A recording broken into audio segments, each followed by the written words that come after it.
Hello दोस्तों, Aaradhya race academy के YouTube channel में आप सभी का स्वागत है। दोस्तों, आरपीएससी द्वारा आयोजित फर्स्ट ग्रेड शिक्षक भर्ती परीक्षा 2025 के नवीनतम पाठ्यक्रम के अनुसार दोस्तों फर्स्ट पेपर के लिए मॉडल पेपर की टेस्ट सीरीज शुरू की गई थी, जिसमें अपने दोस्तों 7 मॉडल पेपर है वो कंप्लीट हो चुके हैं। आज अपना इसमें 8वां नंबर का मॉडल पेपर है। कुल 75 प्रश्न इसमें शामिल किए गए हैं और हूबहू आपको ऐसा ही पेपर है वो परीक्षा में देखने को मिलेगा। दोस्तों, अगर आपने पिछले 7 मॉडल पेपरों का अगर टेस्ट नहीं दिया है तो आप प्लेलिस्ट में जाइए, वहां पे आपको फोल्डर मिल जाएगा। First grade first paper model paper के नाम से वहां फोल्डर बना हुआ है और उसका जो लिंक है वो आपको डिस्क्रिप्शन में भी मिल जाएगा। तो आप वहां जाकर पिछले मॉडल पेपरों का टेस्ट है वो अवश्य दें और रोजाना आपको दोस्तों मेरे साथ में चलना है, एक मॉडल पेपर का टेस्ट है वो अवश्य देना है। और आराध्या रेस एकेडमी के यूट्यूब चैनल को सब्सक्राइब नहीं किया तो सब्सक्राइब जरूर करें, बेल आइकन को दबाएं, क्लास को लाइक और अपने दोस्तों के पास में शेयर जरूर करें। तो चलिए दोस्तों शुरू करते हैं। आज का अपना मॉडल पेपर नंबर 8 है। देखिए, ये अपना सिलेबस है। 75 प्रश्न परीक्षा में पूछे जाएंगे। 150 नंबर के 75 प्रश्न होंगे, जिसमें राजस्थान इतिहास और भारतीय इतिहास के दोस्तों 15 प्रश्न परीक्षा में पूछे जाएंगे और बाकी दोस्तों सबका डिवाइडेशन है यहाँ पे और इसी के अनुसार अपन है वो ये मॉडल पेपर हल कर रहे हैं। दोस्तों यहाँ पर देखिए, सबसे पहले अपन भारतीय इतिहास एवं राजस्थान इतिहास के 15 प्रश्न है वो पढ़ रहे हैं सिलेबस के अकॉर्डिंग। देखिए यहाँ पे पहला प्रश्न है, निम्नलिखित में से किसने सुदर्शन झील के किनारे एक विष्णु मंदिर का निर्माण करवाया? बताइए, सुदर्शन झील के किनारे एक विष्णु मंदिर का निर्माण किसने करवाया था? तो वो करवाया था दोस्तों चक्रपालित ने। किसने करवाया था? चक्रपालित ने। यहाँ पर इसमें बी नंबर का जो ऑप्शन है वो इसका बिल्कुल सही उत्तर इसमें हो जाएगा। दोस्तों, एक शिलालेख है जिसका नाम है जूनागढ़ शिलालेख। जूनागढ़ शिलालेख के अनुसार चंद्रगुप्त मौर्य के सौराष्ट्र प्रांत के गवर्नर पुष्यगुप्त द्वारा दोस्तों जन कल्याण के लिए ये सुदर्शन झील का निर्माण करवाया था। ठीक है, यानी कि सुदर्शन झील का निर्माण किसने करवाया था? पुष्यगुप्त ने करवाया था। ए नंबर वाला ऑप्शन। ठीक है, और दोस्तों किसके शासन के समय? तो चंद्रगुप्त मौर्य के शासन के समय करवाया था। और दोस्तों इसका जो पुनर्निर्माण है वो काफी शासकों ने है वो करवाया। ठीक है, ये भी आपको याद रखना है। और इस झील के जो किनारे है विष्णु मंदिर का जो निर्माण है वो दोस्तों चक्रपालित के द्वारा दोस्तों करवाया गया था स्कंदगुप्त के समय। तो यहाँ पर इसमें right answer B number option हो जाएगा। बहुत ही अच्छा प्रश्न था। सेकंड नंबर का प्रश्न इसमें देखिए, अकबर कालीन ग्रंथ जो अकबर की मृत्यु के पश्चात जहांगीर के काल में प्रकाशित हुआ था। बताइए, अकबर कालीन ग्रंथ जो अकबर की मृत्यु के पश्चात जहांगीर के काल में प्रकाशित हुआ था वो दोस्तों ग्रंथ कौन सा था? वो ग्रंथ था दोस्तों मुंतखब उल त्वारीख। मुंतखब उल उत त्वारीख ये था दोस्तों, मुंतखब उत त्वारीख। तो यहाँ पर इसमें ए नंबर का जो ऑप्शन है वो इसका बिल्कुल सही उत्तर हो जाएगा। और इस पुस्तक के लेखक थे अब्दुल कादिर बदायूनी। ये भी आपको याद रखना है। ठीक है, ये जहांगीर के काल में प्रकाशित हुई थी। ए नंबर का ऑप्शन बिल्कुल सही। 3 नंबर का प्रश्न इसमें देखिए, 1857 की क्रांति के संदर्भ में कर्नल रिपले की हत्या किस स्थान पर हुई थी? बताइए, कर्नल रिपले की हत्या किस स्थान पर हुई थी? इसका राइट आंसर हो जाएगा दोस्तों, ये हुई थी दोस्तों दिल्ली में। ठीक है, ये आपको इसमें याद रखना, दिल्ली। बी नंबर का जो ऑप्शन है वो इसका बिल्कुल सही उत्तर इसमें हो जाएगा। दोस्तों आप सभी को पता है 8 अप्रैल 1857 को मंगल पांडे को फांसी की सजा दी गई। यह खबर सुनकर दोस्तों संपूर्ण देश में क्रांति का माहौल स्थापित हो गया। मेरठ के सैनिकों ने दोस्तों 10 मई 1857 को 10 मई 1857 को जेलों को तोड़ना और भारतीय सैनिकों को मुक्त करवाना है वो उन्होंने शुरू कर दिया था। और दोस्तों जो 1857 की क्रांति के जो सैनिक थे, ठीक है, उन्होंने दोस्तों दिल्ली आकर कर्नल रिपले की हत्या कर दी थी और दिल्ली पर अपना अधिकार जमा लिया था। तो यहाँ पर इसमें बी नंबर का ऑप्शन बिल्कुल सही। 4 नंबर का प्रश्न इसमें देखिए, कैबिनेट मिशन के भारत आगमन के समय भारतीय राष्ट्रीय कांग्रेस का अध्यक्ष कौन था? कैबिनेट मिशन के भारत आगमन के समय भारतीय राष्ट्रीय कांग्रेस का अध्यक्ष कौन था? दोस्तों इसका राइट आंसर हो जाएगा वो है मौलाना अब्दुल कलाम आजाद। दोस्तों यहाँ पर सी नंबर का जो ऑप्शन है वो इसका बिल्कुल सही उत्तर इसमें हो जाएगा। ये आपको इसमें याद रखना है। ठीक है, कैबिनेट मिशन कब आया था? 1946 में। और 1946 में दोस्तों उस समय अध्यक्ष थे मौलाना अब्दुल कलाम आजाद। सी नंबर का जो ऑप्शन है वो इसका बिल्कुल सही उत्तर इसमें हो जाएगा, याद रखना। नेक्स्ट आगे देखिए, यहाँ पे 5 नंबर का प्रश्न है, निम्नलिखित में से कौन एक आत्मीय सभा से नहीं जुड़ा था? कौन एक आत्मीय सभा से नहीं जुड़ा था? तो दोस्तों इसका जो राइट आंसर हो जाएगा वो है दोस्तों देखिए नंद किशोर बोस, हरिहरानंद तीर्थ स्वामी, द्वारकानाथ टैगोर। तो दोस्तों ये तीनों है, ये आत्मीय सभा से जुड़े हुए थे, लेकिन केशव चंद्र सेन है ये नहीं जुड़े हुए थे। दोस्तों केशव चंद्र सेन ने भारतीय ब्रह्म समाज की स्थापना की थी, ये आपको इसमें याद रखना है। यहाँ पर इसमें बी नंबर का ऑप्शन बिल्कुल सही, वो राजा राम मोहन राय वो अलग है और ये भारतीय ब्रह्म समाज ही अलग है, ठीक है। तो यहाँ पर इसमें बी नंबर ऑप्शन सही। आगे देखिए यहाँ पे 6 नंबर का प्रश्न है, चीनी यात्री हेनसान ने गुर्जरों की राजधानी का नाम अपनी पुस्तक में क्या बताया है? दोस्तों बताइए, गुर्जरों की राजधानी का नाम अपनी पुस्तक में क्या बताया है हेनसान? ऐसे है, याद रखना है दोस्तों, हर्षवर्धन के काल में ये चीनी यात्री आया था, कौन? हेनसान, ठीक है। और भीनमाल का जो नाम है, गुर्जरों की राजधानी भीनमाल बताइए, और भीनमाल का नाम है वो अपनी पुस्तक के अंदर है पीलो मोलो बताया है, पीलो मोलो बताया है। यहाँ पर बी नंबर का ऑप्शन सही उत्तर। 7 नंबर का प्रश्न इसमें देखिए, निम्नलिखित कथनों में से असत्य कथन का अपने को क्या करना है? चयन करना है कि कौन सा इसमें असत्य कथन है। दोस्तों यहाँ पर देखिए 1906 में बिजोलिया के किसानों पर तलवार बंधाई, यानी कि उत्तराधिकार की रकम राव पृथ्वी सिंह ने लगाया था, यानी कि दोस्तों ये कर है तलवार बंधाई कर, ये 1906 में राव पृथ्वी सिंह के द्वारा ये लगाया गया था। तो दोस्तों यहाँ पर देखिए मैं आपको बताऊं, 1906 में बिजोलिया के किसानों पर तलवार बंधाई नामक नया कर है वो राव पृथ्वी सिंह ने लगाया था, बिल्कुल सही बात है, पहला कथन इसमें सत्य है। आगे देखिए 1908 में बिजोलिया के किसानों पर वरी कर राव कृष्ण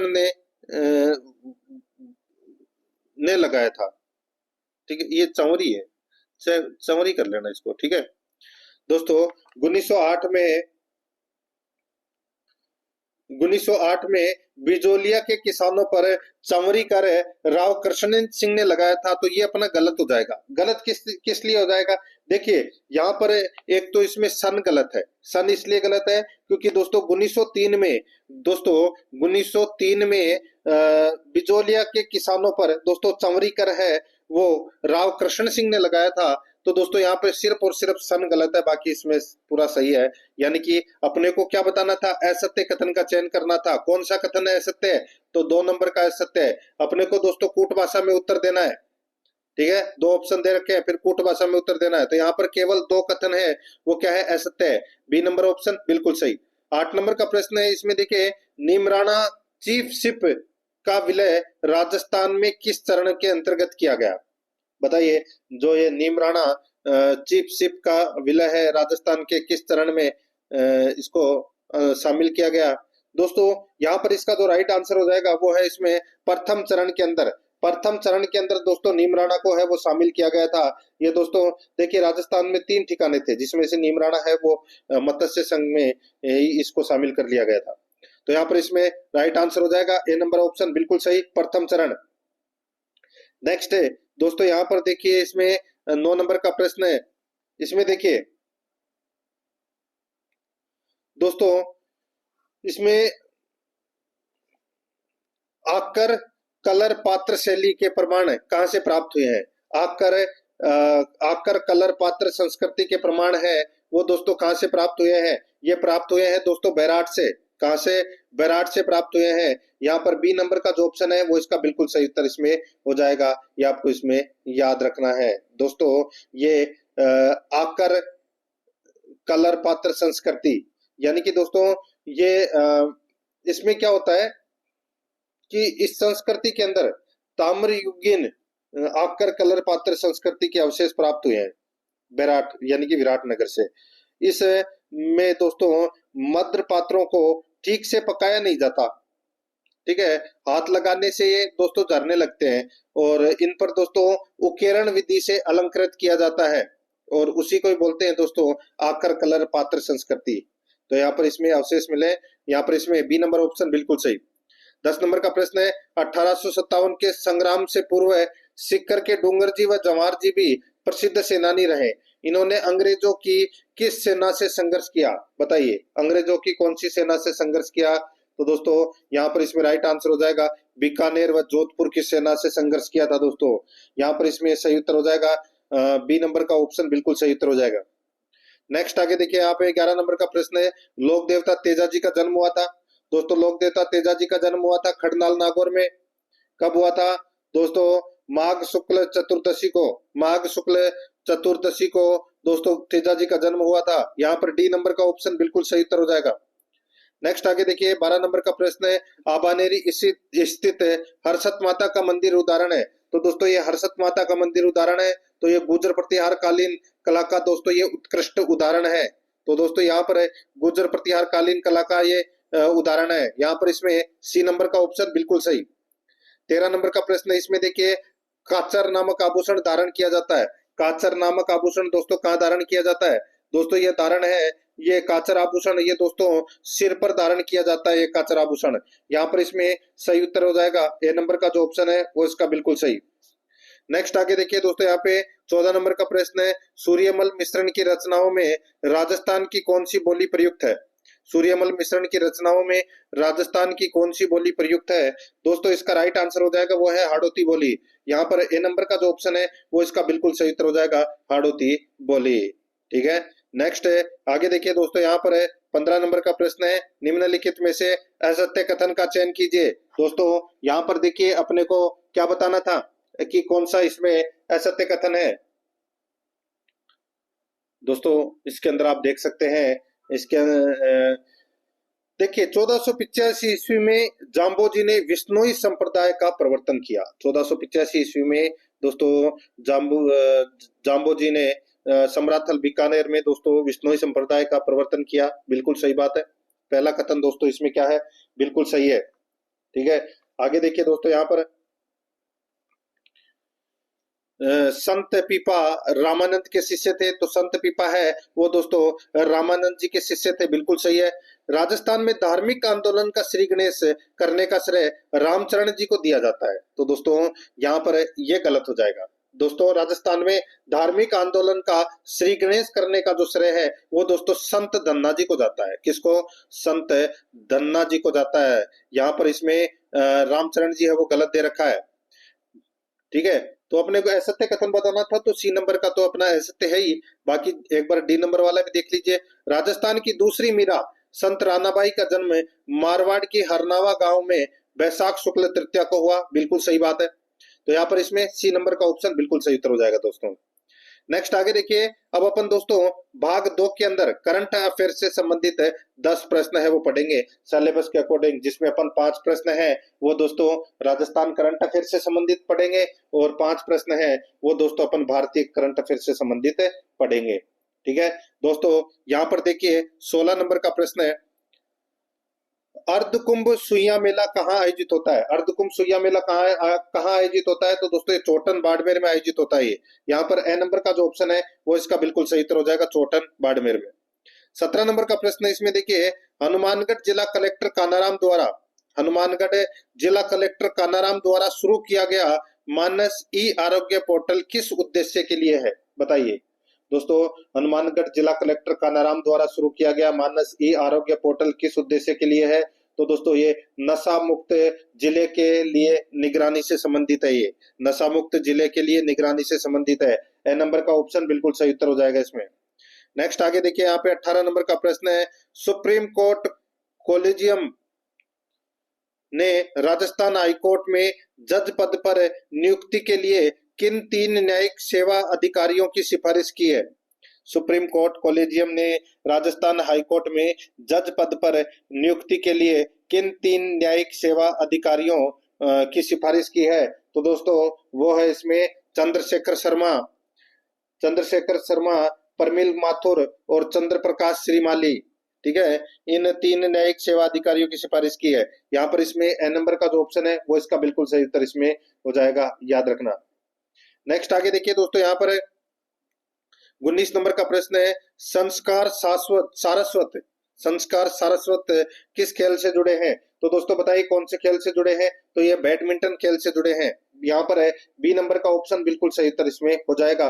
दोस्तों ये जोधपुर के जो शटलर है जिनका नाम है संस्कार सारस्वत नेशनल बैडमिंटन चैंपियनशिप जीतने वाले राजस्थान के पहले खिलाड़ी बने हैं। तो यहाँ पर इसका राइट आंसर बे नंबर ऑप्शन हो जाएगा। 20 नंबर का प्रश्न है, जयपुर की अक्षिता महेश्वरी जयपुर की Akshita Maheshwari women's premier league में किस टीम द्वारा चुनी गई? बताइए किस टीम द्वारा चुनी गई? तो दोस्तों ये मुंबई टीम द्वारा चुनी गई। यहाँ पर ए नंबर का जो ऑप्शन है वो इसका बिल्कुल सही उत्तर हो जाएगा। मुंबई टीम में दोस्तों ये चुनी गई। तो यहाँ पर इसमें सही उत्तर हो जाएगा ए नंबर का ऑप्शन बिल्कुल सही। आगे देखिए दोस्तों, यहाँ पे 21 नंबर का प्रश्न है। ये अपन अब भारतीय करंट अफेयर और विश्व के करंट अफेयर से संबंधित ये प्रश्न पढ़ रहे हैं। देखिए 21 नंबर का प्रश्न है, प्रसिद्ध मलयाली फिल्म निर्माता साजी एन करुण को किस पुरस्कार से सम्मानित किया गया था? प्रसिद्ध मलयाली फिल्म निर्माता साजी एन करुण को किस पुरस्कार से सम्मानित किया गया था? राइट आंसर हो जाएगा दोस्तों जेसी डेनियल पुरस्कार से सम्मानित किया गया था। यहाँ पर बे नंबर का जो ऑप्शन है वो इसका बिल्कुल सही उत्तर इसमें हो जाएगा। दोस्तों इनका हाल ही में निधन हो गया। आगे देखिए यहाँ पे 22 नंबर का प्रश्न है, मिजोरम में किस बीमारी के प्रकोप से हजारों सूअरों की मौत हुई? मिजोरम में किस बीमारी के प्रकोप से हजारों सूअरों की मौत हुई? तो दोस्तों वो बीमारी है अफ्रीकी स्वाइन फीवर। अफ्रीकी स्वाइन फीवर। 6 नंबर का जो ऑप्शन है वो इसका बिल्कुल सही उत्तर हो जाएगा। ठीक है, इस प्रकोप से दोस्तों करीबन गवर्नमेंट के आंकड़े के अनुसार बता रहा हूँ, करीबन 3,500 के आसपास सूअरों की मौत हो गई। तो यहाँ पर इसमें 6 नंबर ऑप्शन सही। आगे देखिए 23 नंबर का प्रश्न है, व्यास एन एवी मोबाइल ऐप का उपयोग किस उद्देश्य से किया जाएगा? बताइए व्यास एन एवी मोबाइल ऐप का उपयोग किस उद्देश्य से किया जाएगा? तो यहाँ पर इसका राइट आंसर हो जाएगा दोस्तों वो है तटीय मत्स्य पालन की गणना के लिए दोस्तों ये किया जाएगा। यहाँ पर बे नंबर का ऑप्शन बिल्कुल सही उत्तर हो जाएगा। आगे देखिए 24 नंबर का प्रश्न है, भारत का पहला स्वदेशी लार्ज लैंग्वेज मॉडल किस स्टार्टअप द्वारा विकसित किया जा रहा है? किस स्टार्टअप द्वारा विकसित किया जा रहा है? तो यहाँ पर इसका राइट आंसर हो जाएगा वो है सर्वम एआई। तो यहाँ पर इसमें बे नंबर का जो ऑप्शन है वो इसका बिल्कुल सही उत्तर हो जाएगा सर्वम एआई। नेक्स्ट 25 नंबर का प्रश्न, इसमें देखिए मधुसूदन साई को किस देश के सर्वोच्च नागरिक पुरस्कार से सम्मानित किया गया? मधुसूदन साई को किस देश के सर्वोच्च नागरिक पुरस्कार से सम्मानित किया गया? राइट आंसर हो जाएगा वो है दोस्तों फिजी। ठीक है, फिजी देश के सर्वोच्च नागरिक पुरस्कार से सम्मानित किया गया। यहाँ पर इसमें 6 नंबर ऑप्शन बिल्कुल सही। अब दोस्तों अपन है वो हिंदी व्याकरण से संबंधित 5 प्रश्न पढ़ेंगे भाग 3 के अंदर। ठीक है, बिल्कुल सिलेबस के अकॉर्डिंग चल रहे हैं। यहाँ पर देखिए 26 नंबर का प्रश्न है, निम्नलिखित में से किस विकल्प में यण संधि का उदाहरण है? बताइए यण संधि का उदाहरण कौन से विकल्प में है? तो दोस्तों यहाँ पर देख सकते हैं यण संधि का नियम क्या है कि य लव के आगे अगर आधा कटा हुआ अक्षर आ जाए तो दोस्तों उसमें यण संधि का प्रयोग होता है। तो दोस्तों यहाँ पर देखिए इसमें आपको दिख रहा है कि कहीं पे य र ल व के आगे आधा कटा हुआ अक्षर। तो दोस्तों यहाँ पर देखिए प्रत्यभिज्ञ। दोस्तों प्रत्यभिज्ञ के अंदर आपको य के आगे आधा तय कटा हुआ दिखाई दे रहा है। ठीक है, इसमें यण संधि का प्रयोग हुआ दोस्तों, प्रति प्लस अभिज्ञ। ठीक है, ये इसका सही संधि विच्छेद होगा। तो यहाँ पर इसमें डी नंबर ऑप्शन बिल्कुल सही। 27 नंबर का प्रश्न है, इसमें देखिए किस विकल्प में निस उपसर्ग का प्रयोग नहीं हुआ है? बताइए निस उपसर्ग का प्रयोग किसमें नहीं हुआ है? तो दोस्तों यहाँ पर देखिए पहला ही ऑप्शन देख लीजिए दोस्तों, निष्ठुर दे रखा है। तो दोस्तों अगर अपन इसका विग्रह करेंगे तो दोस्तों यहाँ पर नी अलग हो जाएगा, नी प्लस स्थुर हो जाएगा वो स्थुर। ठीक है, तो यहाँ पर इसमें ठुर नहीं होगा, थुर हो जाएगा। तो यहाँ पर इसमें राइट आंसर ए नंबर का ऑप्शन बिल्कुल सही, इसमें नी उपसर्ग लगा हुआ है यहाँ पे। ठीक है, ए नंबर ऑप्शन सही।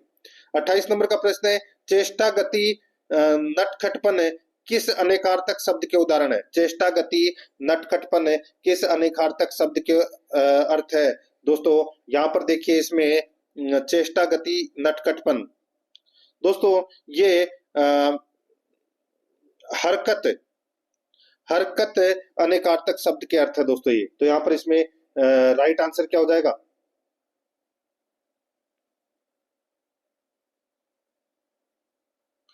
देखिए यहाँ पर इसका राइट आंसर हो जाएगा दोस्तों हरकत, ठीक है। नटखटपन, चेष्टा, गति, किस अनेकार्थक शब्द के अर्थ है? तो दोस्तों यहाँ पर बी नंबर का जो ऑप्शन है वो इसका बिल्कुल सही उत्तर इसमें हो जाएगा। ये आपको इसमें याद रखना है, हरकत के। आगे देखिए दोस्तों यहाँ पर 29 नंबर का प्रश्न है, शब्द युग्म, दोस्तों युग्म शब्द है, एक है विपण और एक है विपणन, का सही अर्थ क्या है? तो दोस्तों यहाँ पर इसमें देखिए दोस्तों विपण का मतलब क्या होता है? दोस्तों विपण का मतलब क्या होता है? विपण का मतलब होता है बाजार। विपण का मतलब क्या होता है? बाजार। और विपन्न का मतलब क्या होता है? गरीब। तो यहाँ पर इसमें ए नंबर का ऑप्शन बिल्कुल सही उत्तर हो जाएगा। आगे देखिए 30 नंबर का प्रश्न है, 4 अतिथि आ गए हैं, उनको जलपान कराना है, वाक्य में किस प्रकार की अशुद्धि है? तो वाक्य में किस प्रकार की अशुद्धि है? तो दोस्तों इसमें सर्वनाम संबंधी अशुद्धि है दोस्तों, ठीक है। 4 अतिथि आ गए हैं, उनको जलपान कराना है, तो दोस्तों यहाँ पर इसमें देखिए उसको उसको इसमें गलत दे रखा है, उनको हो जाएगा इसकी जगह, ठीक है। तो ये उसको है वो सर्वनाम संबंधी अशुद्धि है, यहाँ पर इसकी जगह उनको आएगा। बी नंबर ऑप्शन बिल्कुल सही। अब दोस्तों अपन भाग 4 के अंदर इंग्लिश ग्रामर से संबंधित 5 प्रश्न है वो पढ़ेंगे, ठीक है। दोस्तों देखिए यहाँ पे fill in the blanks with the correct preposition. दोस्तों करेक्ट प्रीपोजिशन का अपने को क्या करना है? प्रयोग करना है। यहाँ पर देखिए दोस्तों, the actress has great respect and unlimited faith her director. बताइए दोस्तों यहाँ पर देखिए मैं आपको बताऊं, रेस्पेक्ट, रिग्रेट, वेट, इन सभी के लिए दोस्तों एक शब्द प्रयोग होता है, क्या? फोर, ठीक है।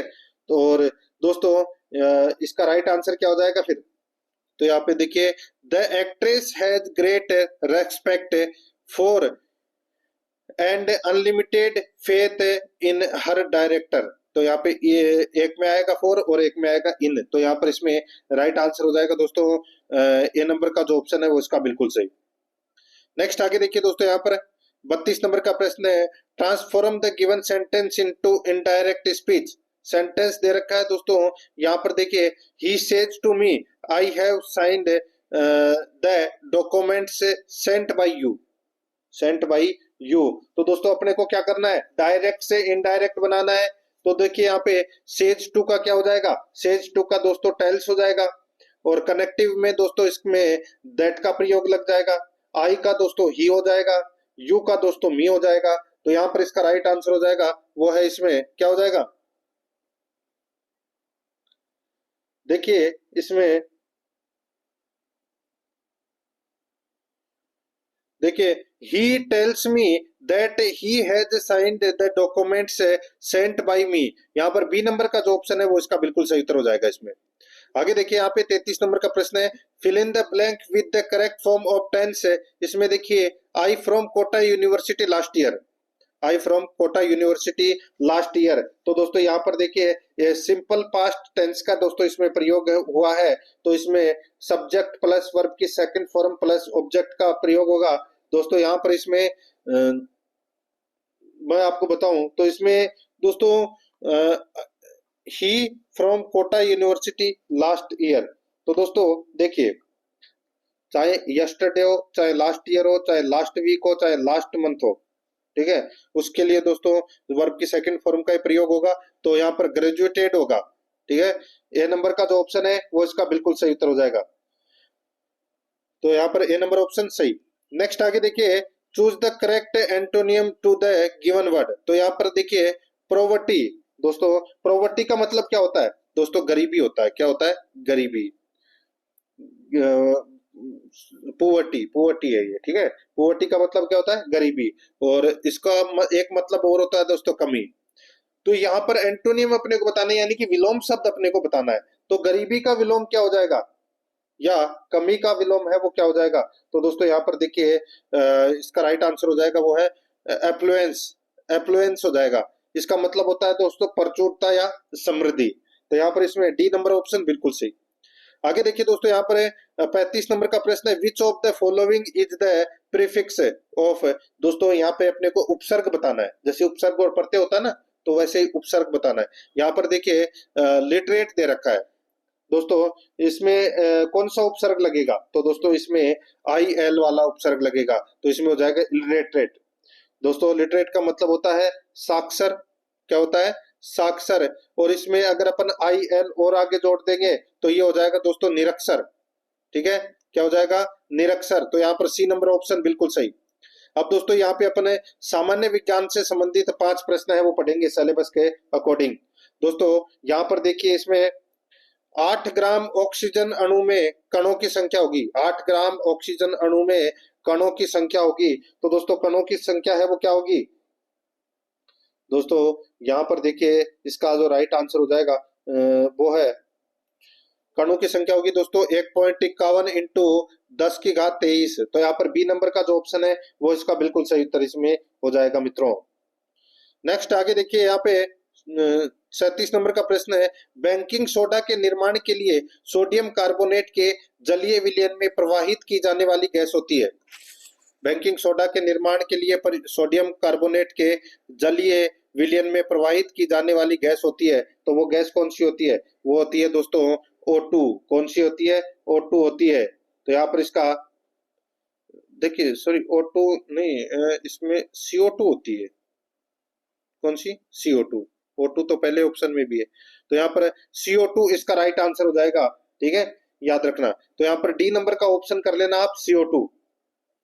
नेक्स्ट आगे देखिए दोस्तों, यहाँ पर 38 नंबर का प्रश्न है, यदि 10 जूल ऊर्जा उत्पादक स्तर का उपलब्ध है तो द्वितीयक उपभोक्ताओं के स्तर पर ऊर्जा की मात्रा होगी। यदि 10 जूल ऊर्जा उत्पादक स्तर का उपलब्ध है तो द्वितीयक उपभोक्ताओं के स्तर पर ऊर्जा की मात्रा होगी। तो दोस्तों ऊर्जा की मात्रा क्या होगी, यहाँ पर दोस्तों इसका राइट आंसर क्या हो जाएगा, देखिए 1 जूल का 10%, 1 जूल का दोस्तों 10%, तो यहाँ पर 10 जूल ऊर्जा उत्पादक स्तर का उपलब्ध है तो द्वितीयक उपभोक्ता के स्तर पर ऊर्जा की मात्रा होगी। तो यहाँ पर दोस्तों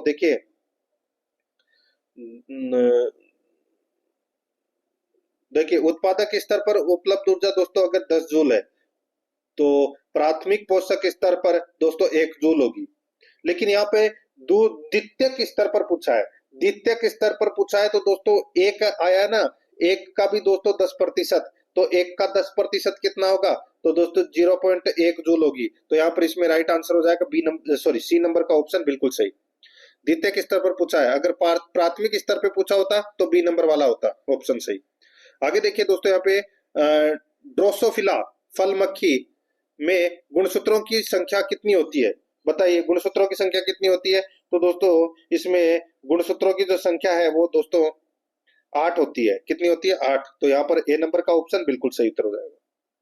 नेक्स्ट आगे देखिए, कार्य का मात्रक है, कार्य का मात्रक क्या है, कार्य का मात्रक है दोस्तों joule, newton into metre, metre, एक होता है दोस्तों किग्रा इंटू मीटर सेकेंड, एक होता है न्यूटन इंटू मीटर, एक होता है जूल। तो ये सभी होते हैं। यहाँ पर इसमें डी नंबर का जो ऑप्शन है वो इसका सही उत्तर हो जाएगा। नेक्स्ट आगे देखिए दोस्तों, यहाँ पर अब अपन है वो भारतीय संविधान के 5 प्रश्न है वो पढ़ेंगे सिलेबस के अकॉर्डिंग। देखिए 41 नंबर का प्रश्न है, निम्नलिखित में से कौन सा एक भारत के उच्चतम न्यायालय के अपीलीय अधिकार क्षेत्र से संबंधित है, बताइए निम्नलिखित में से कौन सा एक भारत के उच्चतम न्यायालय के अपीलीय अधिकार क्षेत्र से संबंधित है। तो कौन सा एक संबंधित है वो अपने को दोस्तों यहाँ पर बताना है। यहाँ पर आप देख सकते हैं दोस्तों, देखिए सिविल, आपराधिक तथा सांविधानिक मुकदमों की अपीलें, ये दोस्तों इसमें पहला कथन है वो क्या हो जाएगा, सही हो जाएगा। तो यहाँ पर इसमें ए नंबर का जो ऑप्शन है वो दोस्तों इसमें बिल्कुल सही उत्तर इसमें हो जाएगा। ये आपको इसमें याद रखना है, ये उच्चतम न्यायालय के अपीलीय अधिकार क्षेत्र से संबंधित है, पहला ही नंबर का ऑप्शन याद रखना। संवैधानिक मामले, सिविल मामले, दांडिक मामले और विशेष इजाजत से अपील, ये उच्चतम न्यायालय की अपीलीय अधिकारिता को दोस्तों 4 शीर्षकों में विभाजित किया गया है और ये 4 मैंने यहाँ पे बताए आपको। तो यहाँ पर इसका राइट आंसर क्या हो जाएगा, ए नंबर ऑप्शन बिल्कुल सही। आगे देखिए 42 नंबर का प्रश्न है, भारत के नियंत्रक एवं महालेखा परीक्षक के संबंध में निम्नलिखित में से सत्य नहीं है। कौन सा कथन सत्य नहीं है? महालेखा परीक्षक के बारे में पूछा है दोस्तों। यहाँ पर आप देख सकते हैं इसके अंदर देखिए नियंत्रक एवं महालेखा परीक्षक की नियुक्ति राष्ट्रपति द्वारा की जाती है, बिल्कुल सही बात है। नियंत्रक एवं महालेखा परीक्षक का वेतन सर्वोच्च न्यायालय के न्यायमूर्ति के समान होता है, तो दोस्तों ये वाला कथन भी बिल्कुल सही है। तीसरा देखिए इसमें सेवानिवृत्ति के पश्चात वह अन्य सरकारी सेवा के लिए अयोग्य हो जाता है, तो दोस्तों ये भी बिल्कुल सही है। आगे देखिए नियंत्रक एवं महालेखा परीक्षक को राष्ट्रपति पदच्युत कर सकता है, यानी कि राष्ट्रपति हटा सकता है क्या? तो दोस्तों ये अपना इसमें गलत हो जाएगा। दोस्तों इसको राष्ट्रपति हटा नहीं सकता, बल्कि दोस्तों सर्वोच्च न्यायालय के न्यायाधीशों को हटाए जाने की जो प्रक्रिया है उसी के द्वारा दोस्तों इसको हटाया जा सकता है। तो राष्ट्रपति नहीं हटा सकता, तो ये कथन है वो गलत हो जाएगा और यही अपना सही उत्तर हो जाएगा, क्योंकि अपने को गलत कथन ही पूछा है। 43 नंबर का प्रश्न इसमें देखिए प्रधानमंत्री की नियुक्ति के समय दोस्तों 4 ऑप्शन दे रखे हैं। यहाँ पर देखिए प्रधानमंत्री की नियुक्ति के समय कौन सा ऑप्शन सही है वो मैं आपको बता देता हूं डायरेक्ट। देखिए प्रधानमंत्री की नियुक्ति के समय जरूरी नहीं है कि वह संसद के दोनों सदनों में से किसी सदन का सदस्य हो, परंतु उसे 6 माह के अंदर आवश्यक रूप से दोनों सदनों में से किसी एक सदन का सदस्य होना होगा, बिल्कुल सही बात है। यहाँ पर डी नंबर का जो ऑप्शन है वो इसका बिल्कुल सही उत्तर हो जाएगा। 44 नंबर का प्रश्न इसमें देखिए निम्नलिखित में से कौन से संविधान संशोधन द्वारा निर्धारित किया गया था कि भारत का राष्ट्रपति मंत्रिपरिषद द्वारा दिए गए परामर्श को मानने के लिए बाध्य है? निम्नलिखित में से कौन से संविधान संशोधन द्वारा निर्धारित किया गया था कि भारत के यानी कि भारत का राष्ट्रपति मंत्रिपरिषद द्वारा किए गए परामर्श को मानने के लिए बाध्य है? तो यहाँ पर इसका राइट आंसर हो जाएगा, वो है 42वां संविधान संशोधन अधिनियम हुआ था 1976। उसके माध्यम से दोस्तों राष्ट्रपति मंत्रिपरिषद द्वारा दिए गए परामर्श को मानने के लिए बाध्य है, तो यहाँ पर इसका राइट आंसर हो जाएगा। और फिर दोस्तों देखिए 42वें संविधान संशोधन में ऐसा किया गया था। फिर दोस्तों 44वां संविधान संशोधन 1978 में दोस्तों इस प्रावधान में बदलाव किया गया था और राष्ट्रपति मंत्री परिषद की सलाह को एक बार पुनर्विचार के लिए भेज सकता है। ठीक है, ये आपको इसमें याद रखना है। परंतु पुनर्विचार के बाद मंत्रिमंडल राष्ट्रपति को जो भी परामर्श देगा राष्ट्रपति उसे मानने के लिए बाध्य होगा, ये भी आपको याद रखना है। तो यहाँ पर इसका right answer C number option हो जाएगा। बहुत ही अच्छा प्रश्न है। 45 नंबर का प्रश्न इसमें देखिए निम्नलिखित में से भारतीय संविधान की कौन सी विशेषता नहीं है?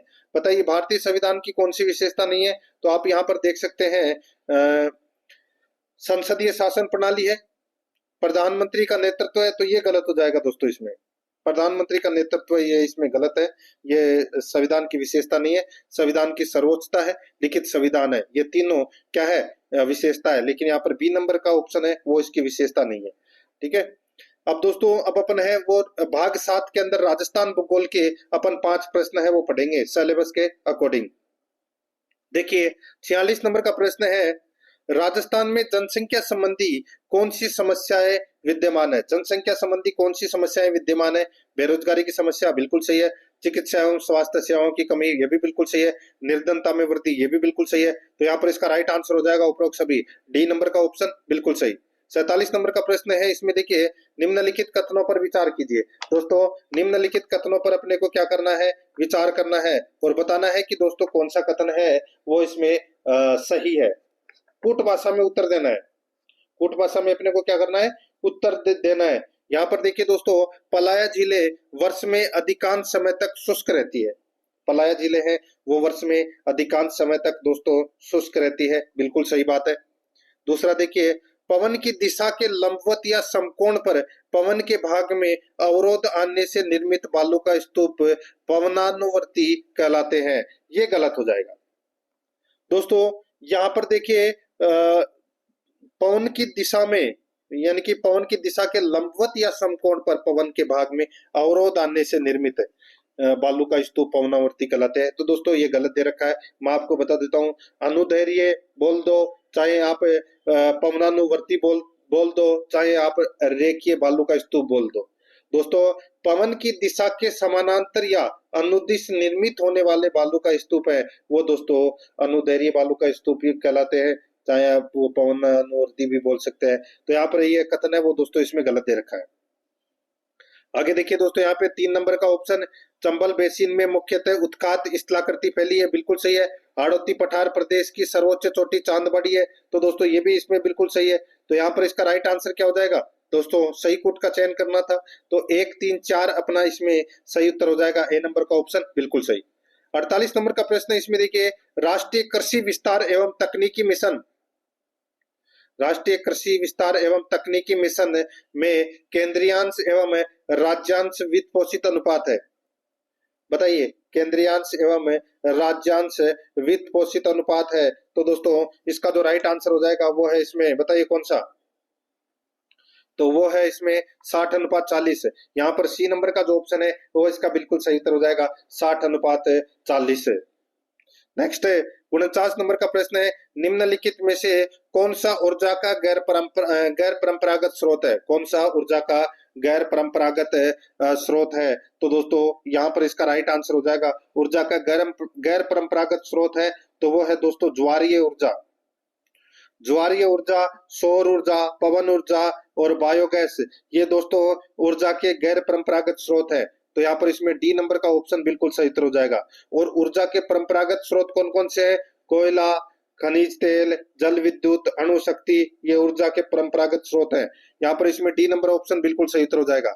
आगे देखिए 50 नंबर का प्रश्न है, वर्तमान में भारतीय रेल मार्गों की कुल लंबाई राजस्थान में कितनी है, बताइए, वर्तमान में भारतीय रेल मार्गों की कुल लंबाई राजस्थान में कितनी है, इसका सही उत्तर हो जाएगा वो है दोस्तों 5,998 किलोमीटर। यहाँ पर सी नंबर का ऑप्शन बिल्कुल सही उत्तर हो जाएगा दोस्तों, 5,998 किलोमीटर। दोस्तों अब देखिए, अब अपन स्कूल मैनेजमेंट के और शिक्षा मनोविज्ञान से संबंधित दोस्तों अपन 15 प्रश्न है वो पढ़ेंगे सिलेबस के अकॉर्डिंग। स्कूल मैनेजमेंट और शिक्षा मनोविज्ञान के 15 प्रश्न, जिसमें स्कूल मैनेजमेंट के अपन 10 प्रश्न पढ़ेंगे और शिक्षा मनोविज्ञान के 5 प्रश्न पढ़ेंगे। देखिए यहाँ पे 51 नंबर का प्रश्न है, शैक्षिक प्रबंधन का आशय निम्नलिखित में से है, बताइए किसे कहते हैं शैक्षिक प्रबंधन का आशय, शैक्षिक प्रक्रिया की व्यवस्था व संचालन, पूर्व निर्धारित लक्ष्यों की प्राप्ति, एक संस्था द्वारा सामूहिक प्रयास, तो यहाँ पर इसका राइट आंसर हो जाएगा उपरोक्त सभी। आगे देखिए 52 नंबर प्रश्न है, कुल गुणवत्ता प्रबंधन तकनीक में सम्मिलित नहीं है, कुल गुणवत्ता प्रबंधन तकनीक में सम्मिलित नहीं है, तो दोस्तों क्या सम्मिलित नहीं है, तो दोस्तों यहाँ पे देखिए बेंचमार्किंग, आउटसोर्सिंग और गुणवत्ता व्रत पण धारक नहीं है दोस्तों, यहाँ पर बी नंबर का ऑप्शन बिल्कुल सही उत्तर हो जाएगा इसमें। नेक्स्ट आगे देखिए यहाँ पे 53 नंबर प्रश्न है, परंपरागत पर्यवेक्षण प्रविधि किस प्रकार के निरीक्षण पर अधिक बल देती है, परंपरागत पर्यवेक्षण प्रविधि किस प्रकार के निरीक्षण पर अधिक बल देती है, इसका राइट आंसर हो जाएगा वो है दोस्तों आकस्मिक, यहाँ पर बी नंबर ऑप्शन बिल्कुल सही। नेक्स्ट आगे देखिए 54 नंबर प्रश्न है, व्यवसायिक प्रबंधन में नेतृत्व की आवश्यकता एवं महत्व किस रूप में है, तो बताइए किस रूप में, तो यहाँ पर इसका सही उत्तर हो जाएगा वो है दोस्तों अभिप्रेरणा की आधारशिला, समन्वय की भावना का विकास, प्रभाव शक्ति का विकास, तो यहाँ पर इसका राइट आंसर हो जाएगा डी नंबर ऑप्शन बिल्कुल सही उपरोक्त सभी।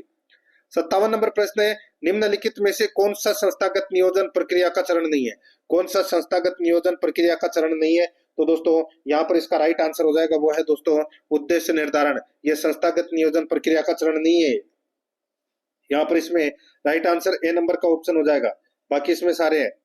नेक्स्ट आगे देखिए यहाँ पे दोस्तों, देखिए एक मिनट, देखिए एक मिनट, संस्थागत नियोजन प्रक्रिया का चरण नहीं है, संस्थागत नियोजन प्रक्रिया का चरण नहीं है, उद्देश्य निर्धारण है, कार्यक्रम का क्रियान्वयन भी है, कार्यक्रम की प्रकृति का नियमित मूल्यांकन भी है, और प्रत्यास्मरण आधारित विवरण ये नहीं है दोस्तों, तो यहाँ पर इसका राइट आंसर क्या हो जाएगा, डी नंबर का ऑप्शन बिल्कुल सही उत्तर हो जाएगा। देखिए संस्थागत नियोजन की प्रक्रिया के दोस्तों 4 चरण है वो दोस्तों, मुख्य मैं आपको बता देता हूं, मैंने आपको बताया यहाँ पे उद्देश्य निर्धारण, कार्यक्रम का क्रियान्वयन, कार्यक्रम की प्रगति का नियमित मूल्यांकन और चयनित लक्ष्य के अनुरूप कार्यक्रम, तो यहाँ पर इसमें राइट आंसर क्या हो जाएगा, डी नंबर का ऑप्शन बिल्कुल सही, ये नहीं है इसमें। नेक्स्ट आगे देखिए यहाँ पे, माध्यमिक शिक्षा बोर्ड अजमेर के सदस्यों का कार्यकाल कितना होता है, माध्यमिक शिक्षा बोर्ड अजमेर के सदस्यों का कार्यकाल कितना होता है दोस्तों, कितना होता है बताइए, तो दोस्तों ये होता है 3 वर्ष का होता है, यहाँ पर बी नंबर का ऑप्शन बिल्कुल सही। नेक्स्ट आगे देखिए, IASE CTE एवं सभी जिलों की डाइट को शैक्षिक मार्गदर्शक एवं संलंबन प्रदान करने हेतु राज्य की नोडल एजेंसी कौन सी है? तो दोस्तों राज्य की नोडल एजेंसी कौन सी है वो है RSCERT। RSCERT यहाँ पर ए नंबर का जो ऑप्शन है वो इसका बिल्कुल सही उत्तर इसमें हो जाएगा। नेक्स्ट आगे देखिए दोस्तों, यहाँ पर 58 नंबर प्रश्न है, वर्तमान में भारत में कुल कितने उच्च अध्ययन शिक्षा संस्थान है? तो दोस्तों सही उत्तर हो जाएगा वो है 29, ए नंबर का ऑप्शन बिल्कुल सही। नेक्स्ट आगे देखिए यहाँ पे प्रारंभिक एवं माध्यमिक शिक्षा का संगठन एवं कार्य के संदर्भ में निम्नलिखित में से कौन सा कार्य प्रारंभिक शिक्षा का नहीं है? तो बताइए कौन सा कार्य प्रारंभिक शिक्षा का नहीं है? तो यहाँ पर देखिए प्रारंभिक शिक्षा नीति का निर्धारण व क्रियान्वयन, अनौपचारिक शिक्षा एवं साक्षरता को बढ़ावा, प्रारंभिक शिक्षा पर धनराशि का नियोजन। तो दोस्तों ये तीनों के तीनों है वो दोस्तों प्रारंभिक शिक्षा के कार्य है, लेकिन यहाँ पर दोस्तों माध्यमिक शिक्षा का विस्तार ये नहीं है। तो यहाँ पर इसमें डी नंबर का जो ऑप्शन है वो इसका बिल्कुल सही। नेक्स्ट आगे देखिए यहाँ पे SIQE का उद्देश्य है, SIQE का उद्देश्य क्या है? तो दोस्तों इसका उद्देश्य है वो अपने को यहाँ पर क्या करना है, बताना है। यहाँ पर देखिए दोस्तों कक्षा 1 से 5 तक के बच्चों में अधिगम स्तर में गुणात्मक वृद्धि सुनिश्चित करना बिल्कुल सही है। प्राथमिक कक्षाओं में विद्यार्थियों की देखिए ट्रांजिशन रेट उच्चतम करना बिल्कुल सही है। आगे देखिए विद्यालय में कक्षा 1 से 5 तक के विद्यार्थियों का उनकी आयु व कक्षा अनुरूप शैक्षिक स्तर सुनिश्चित करना, तो दोस्तों ये भी इसमें बिल्कुल सही है। तो कूट भाषा में अपने को उत्तर देना था, तो यहाँ पर इसका राइट आंसर क्या हो जाएगा, इसमें तीनों ही सही है। यहाँ पर डी नंबर का जो ऑप्शन है वो इसका बिल्कुल सही उत्तर इसमें हो जाएगा। आगे देखिए 61 नंबर का प्रश्न है, अब अपन दोस्तों शिक्षा मनोविज्ञान से संबंधित प्रश्न है वो पढ़ रहे हैं सिलेबस के अकॉर्डिंग। देखिए दोस्तों यहाँ पर इसमें 5 प्रश्न पढ़ेंगे शिक्षा मनोविज्ञान के, अभी जो शामिल किए हैं पेपर में। देखिए 61 नंबर का प्रश्न है, थॉर्नडाइक के बहुकारक सिद्धांत के अनुसार एक गुणधर्म विशेषता किसी कार्य की कठिनाई को संदर्भित करता है जो एक व्यक्ति हल कर सकता है, वह कहलाता है। तो दोस्तों वह क्या कहलाता है बताइए? तो वह कहलाता है दोस्तों स्तर कहलाता है। वो क्या कहलाता है? स्तर। यहाँ पर ए नंबर का ऑप्शन बिल्कुल सही, स्तर। आगे देखिए प्रतिभाशाली बालकों पर निम्नलिखित में से कौन सी विशेषता लागू नहीं होती? बताइए कौन सी विशेषता लागू नहीं होती? तो दोस्तों इसमें अनभिज्ञता लागू नहीं होती। यहाँ पर सी नंबर का ऑप्शन बिल्कुल सही उत्तर हो जाएगा, अनभिज्ञता लागू नहीं होती। 63 नंबर का प्रश्न इसमें देखिए, लोग अपना वोट यानी कि मत प्राय अपनी भावनाओं के अनुसार करते हैं, बजाय इसके कि उम्मीदवार की अपनी विशिष्ट नीतियां किस प्रकार की है। इस आधार पर अभिवर्ती का यह घटक है। लोग अपना वोट प्राय अपनी भावनाओं के अनुसार करते हैं, बजाय इसके कि उम्मीदवार की विशिष्ट नीतियां किस प्रकार की है। इस आधार पर अभिवर्ती का यह घटक है, तो ये भावात्मक घटक है दोस्तों। ये यहाँ पर बी नंबर का ऑप्शन बिल्कुल सही, भावात्मक। नेक्स्ट आगे देखिए यहाँ पे 64 नंबर का प्रश्न है, देखिए अपने को दूसरे लोगों के साथ संबंधों के रूप में परिभाषित करने का तरीका और यह पहचानना कि स्वयं व्यवहार प्राय दूसरों के विचारों, भावनाओं और क्रियाओं द्वारा निर्धारित हो रहा है, आत्म प्रत्यय का यह दृष्टिकोण कहलाता है। आत्म प्रत्यय का यह दृष्टिकोण क्या कहलाता है? तो दोस्तों ये कहलाता है दोस्तों अंतर्निर्भर कहलाता है। यहाँ पर सी नंबर ऑप्शन बिल्कुल सही। 65 नंबर का प्रश्न इसमें देखिए, विद्यार्थी को नई विषय वस्तु को छोटे छोटे भागों में सरल पदों में पूर्व में जो वह जानता है उसे संबंधित कर प्रस्तुत करना चाहिए। शिक्षण की यह व्यू रचना निम्नलिखित में से किसके लिए सर्वाधिक उपयुक्त है? तो दोस्तों किसके लिए सर्वाधिक उपयुक्त है? तो दोस्तों धीमी गति के अधिगमकर्ता के लिए ये सर्वाधिक उपयुक्त है। यहाँ पर सी नंबर का जो ऑप्शन है वो इसका बिल्कुल सही उत्तर इसमें हो जाएगा। अब दोस्तों अपन है वो इसमें रीजनिंग और गणित से संबंधित है दोस्तों 15 प्रश्न है वो सिलेबस के अनुसार पढ़ेंगे। दोस्तों यहाँ पर आप देख सकते हैं, देखिए 66 नंबर का प्रश्न है।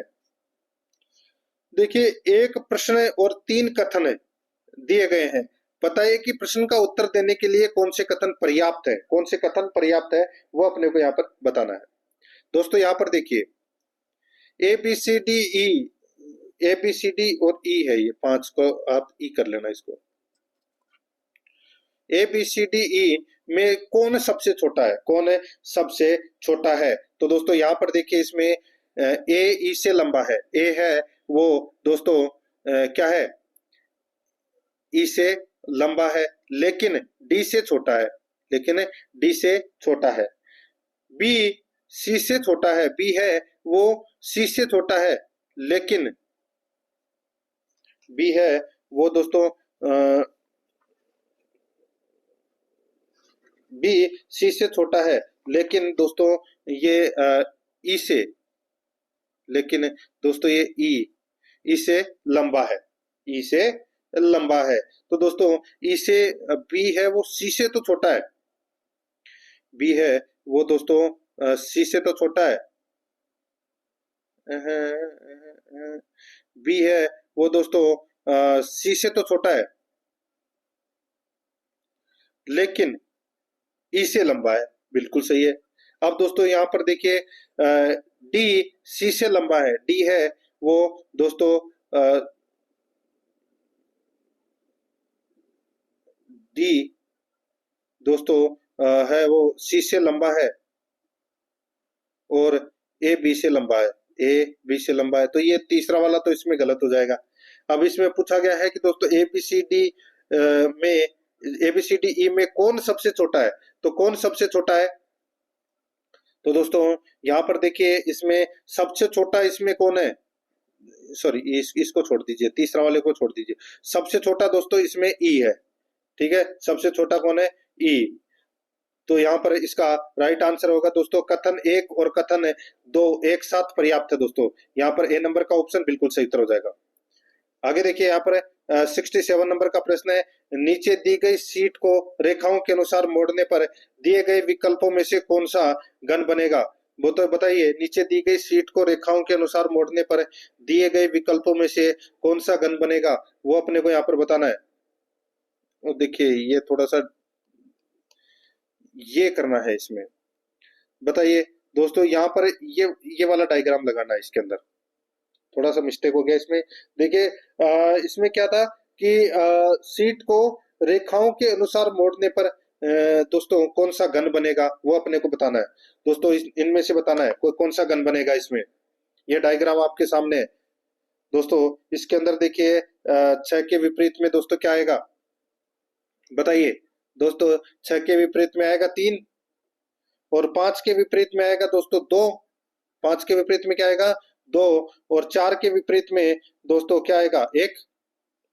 तो यहाँ पर सही उत्तर क्या होगा, कौन सा घन बनेगा दोस्तों, इसमें आ जाएगा 6 के सामने 3, 5 के सामने 2, और 1 के सामने 4, यानी कि 4 के सामने 1, 4 के सामने 1, ठीक है।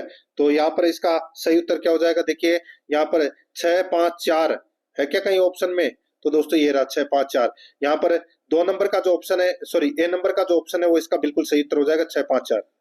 अब दोस्तों यहाँ पर देखिए इसमें 68 नंबर का प्रश्न है, यदि जे का मान 25 और गेम का मान 65 है तो इनमें से बेसिक का मान है वो क्या होगा, तो इनमें से बेसिक का मान है वो क्या होगा दोस्तों। यहाँ पर देखिए इसमें जे कितने नंबर पे आता है दोस्तों, देखिए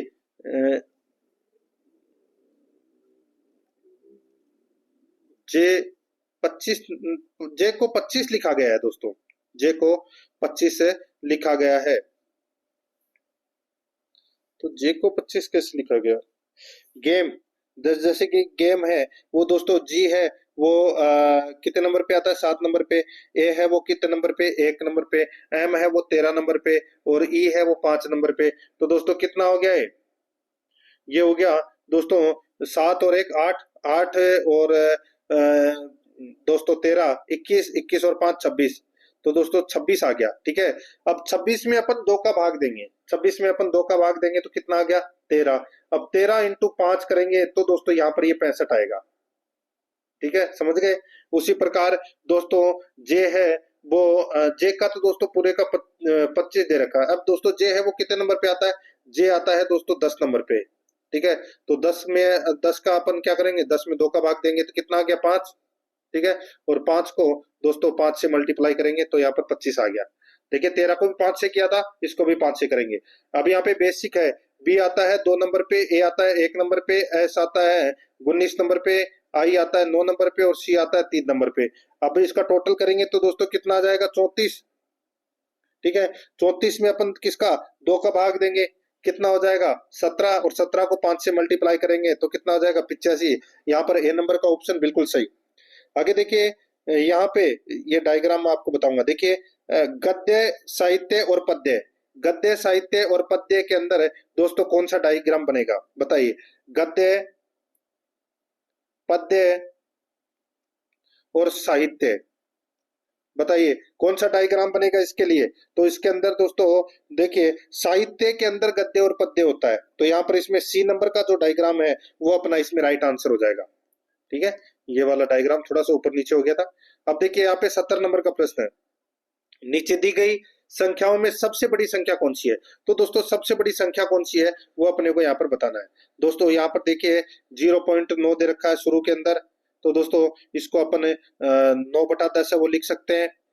और ये जो 0.9 के ऊपर बार दे रखा है, तो दोस्तों इसको अपन लिख सकते हैं 9/9 बराबर 1। ठीक है, और यहाँ पर 0.09 बार है, तो इसको अपन लिख सकते हैं दोस्तों 9/90, यानी कि दोस्तों 1/10। और ये दो आगे दे रखा है दोस्तों 0.09, तो इसको भी दोस्तों अपन 9/99 है वो लिख सकते हैं। तो यहाँ पर दोस्तों इसमें जो सबसे बड़ी संख्या है वो हो जाएगी दोस्तों इसमें 0.9 के ऊपर जो बार लगा हुआ है ये सबसे बड़ी संख्या है। इससे तो पता चल गया होगा आपको। ठीक है, यहाँ पर इसमें बी नंबर का जो ऑप्शन है वो उसका सही उत्तर हो जाएगा। आगे देखिए 71 नंबर प्रश्न है, निम्न आंकड़ों के लिए परास क्या होगी। निम्न आंकड़ों के लिए परास है वो क्या होगी। दोस्तों यहाँ पर इसका राइट आंसर क्या हो जाएगा, परास क्या होगी। दोस्तों परास बराबर अधिकतम मान माइनस निम्नतम मान। तो दोस्तों अधिकतम मान कितना है 99, और निम्नतम मान कितना है, इनमें से निम्नतम मान है वो है दोस्तों 49। तो 99 में से 49 गए तो दोस्तों कितने बचे 50। तो यहाँ पर इसमें ए नंबर का ऑप्शन बिल्कुल सही उत्तर हो जाएगा 50। देखिए यहाँ पे 72 नंबर का प्रश्न है, यदि x cube minus 5x square plus 4k पूर्णतया x प्लस 2 से विभाजित हो तो k का मान क्या होगा। दोस्तों यहाँ पर देखिए x बराबर क्या हो जाएगा दोस्तों -2, x बराबर -2। समीकरण यहाँ पर दे रखा है x cube minus 5x square plus 4k में दोस्तों ये अपन x बराबर -2 रखेंगे, x बराबर -2 रखेंगे। तो दोस्तों यहाँ पर क्या हो जाएगा, देखिए ब्रैकेट -2 का क्यूब -5, x की जगह -2 रखेंगे। ठीक है, -5 -2 का स्क्वायर प्लस दोस्तों 4k बराबर 0। ठीक है, तो यहाँ पे 2 का क्यूब कितना होता है 8। तो यहाँ पे दोस्तों -8 -5, 2 का स्क्वायर कितना होता है 4। तो दोस्तों यहाँ पर देखिए इंटू 4 प्लस 4k बराबर 0। तो दोस्तों यहाँ पर क्या हो जाएगा, देखिए 4k बराबर दोस्तों कितना हो जाएगा,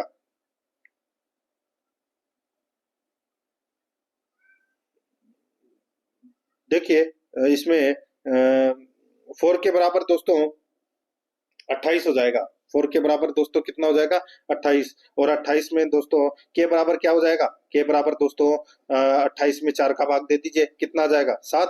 तो यहाँ पर इसमें सही उत्तर क्या हो जाएगा दोस्तों 7 आ जाएगा। तो यहाँ पर इसमें के बराबर 7, सी नंबर का जो ऑप्शन है वो इसका बिल्कुल सही उत्तर इसमें हो जाएगा, याद रखना। यानी कि दोस्तों अपन सबसे पहले इसमें क्या करेंगे, 5 चौके 20 और माइनस दोस्तों क्या हो जाएंगे प्लस। तो ये हो जाएगा 20 और 8 28, 28 में दोस्तों 4 का भाग दोगे तो कितना आ जाएगा 7, सी नंबर ऑप्शन सही। आगे देखिए 73 नंबर का प्रश्न है, यदि किसी भिन्न के अंश और हर दोनों में 2 जोड़ दिया जाए तो वह 9/11 हो जाती है। यदि अंश और हर दोनों में 3 जोड़ दिया जाए तो वह 5/6 हो जाती है। भिन्न ज्ञात करो। तो दोस्तों भिन्न है वो ज्ञात करना है, इसमें समीकरण बनेंगे। दोस्तों मैं आपको डायरेक्ट उत्तर बता देता हूँ, इसका 7/9 इसका सही उत्तर हो जाएगा, डी नंबर ऑप्शन बिल्कुल सही। आगे देखिए 74 नंबर का प्रश्न है। इसमें देखिए एक फूलों की क्यारी समलम चतुर्भुज के आकार की है। इसकी समांतर भुजाओं की लंबाई क्रमशः 60 मीटर तथा 40 मीटर है। समांतर भुजाओं के बीच की दूरी 20 मीटर है।